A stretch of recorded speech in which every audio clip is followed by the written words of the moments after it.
joining me. For those of you who are new, I appreciate you hanging out. And for my long-term subscribers, you all rock and you know it. This week, we're going to talk about male carpet pythons. So last week we explored how big do carpets really get, and we really just focused on females. This time it's the boys' turn, so let's take a peek.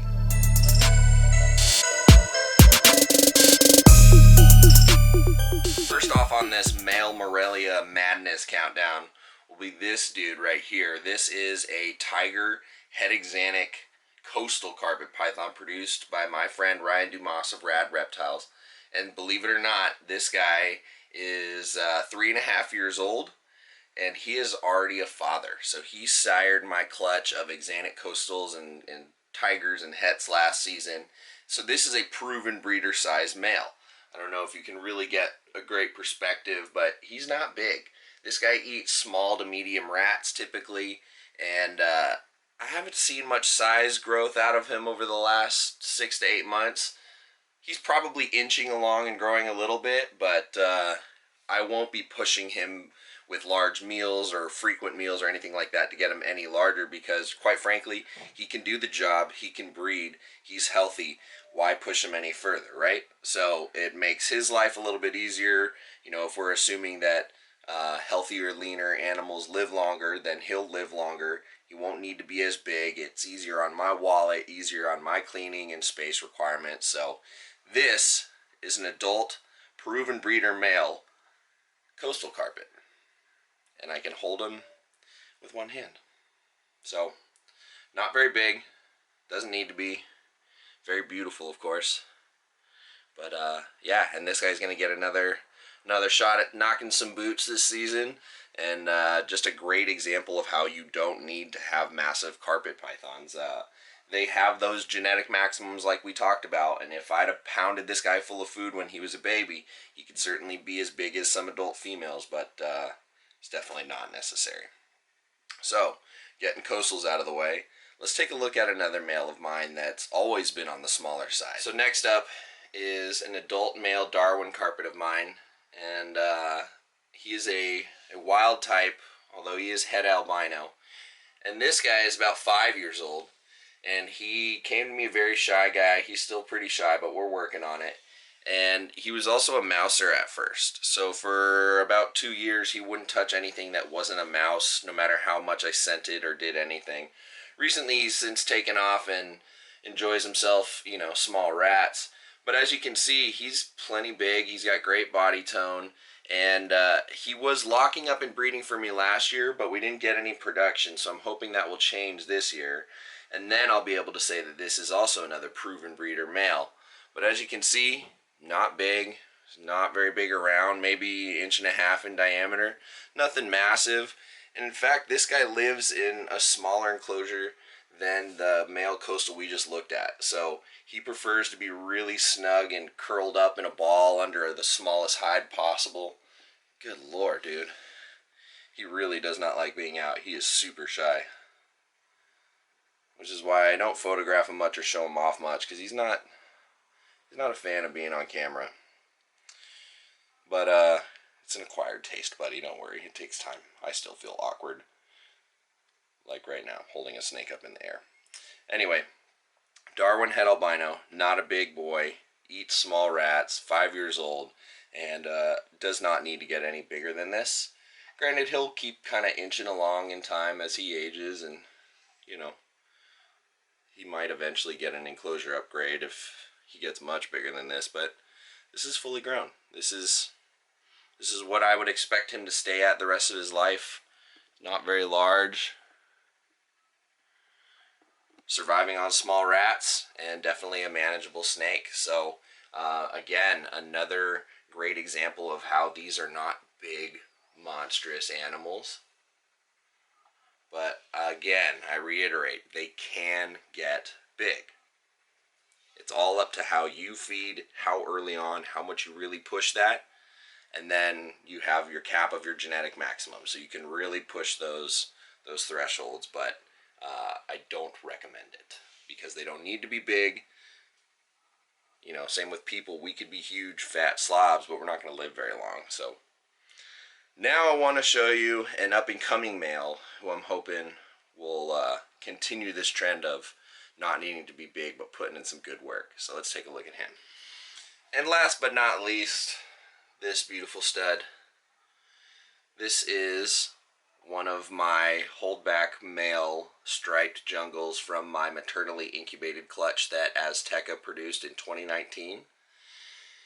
Now, the reason why I really wanted to show this guy off is because I'm actually putting him into breeding rotation this year. I'm going to put him back over mom and another female, and hopefully he'll do the job at 18 months of age.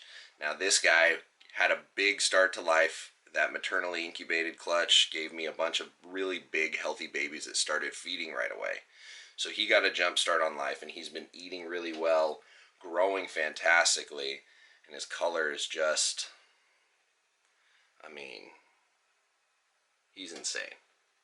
So, 18 months old, this guy already can take down small rats, and this will be his first season going into rotation, cycling and meeting females. Now, granted, the size difference will be pretty big, so I'm hoping he'll be confident instead of intimidated by those females.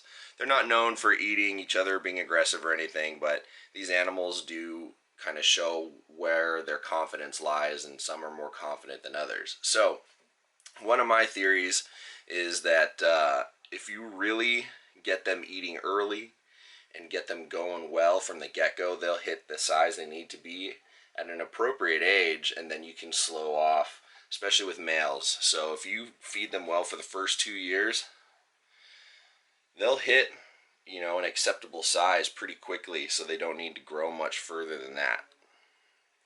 So as you can see, not very big. I'm hoping he'll breed for me this year, and if that's the case, he will probably also be one of my smaller male resident Morelia here. But yeah, all fits in one hand. Let's see if I can untangle him here for you. Do this. Switch hands. So, here he is. You got a good size idea of this guy. So, he's very, very small. He's going to look probably pretty silly being introduced to a female with the size difference, but I've talked to plenty of folks that have had success with 18-month-old breeders. The male tiger coastal that we looked at the beginning of this episode bred at 2 years old as well. So I think I can have a repeat performance with these jungles and take the next step in the striped jungle project. And with any luck, get some more maternal incubation data. So that would be pretty sweet. So yeah, carpets don't need to be big. Last week we looked at how big some females can get, and they'll definitely be larger than your male counterparts, but even they don't have to be big. So it really boils down to your feeding regimen and how much you're pushing them. So they have those genetic maximums to dictate how far they can go, but you can really stretch those limits and push them if you go early on, and that's not necessarily healthy. So if you're curious about getting into Morelia and you're concerned, I don't know, they get too big, females are your big ones, and your males don't need to be big. So if you just want a pet, maybe consider a male. But if you want to breed, just know that they don't have to be massive. But they don't sit still. That's the other thing. So you're going to be doing a lot of this and moving around all over the place, and it's fun though. There's a reason why carpets are my favorite. Actually, there's multiple reasons, but I don't have time to explain all of them. So, alright. So this video was done specifically because I didn't even think about showing off males last week.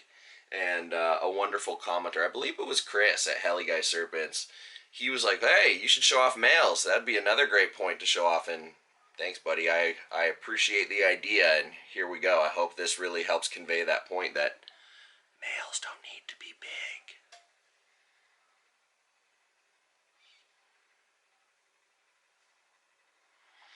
Alright. Well, I'm going to get out of here. Another short video this week. Hopefully y'all are enjoying this double dose of Morelia content on the channel. If you like seeing more carpet python stuff, comment below and let me know what else you'd like to see.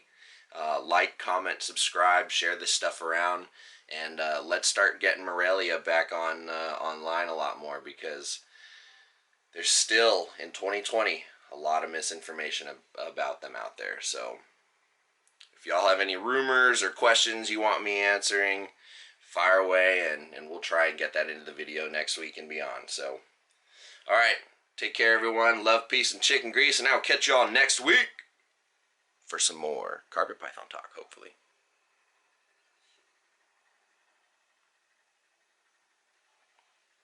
Later.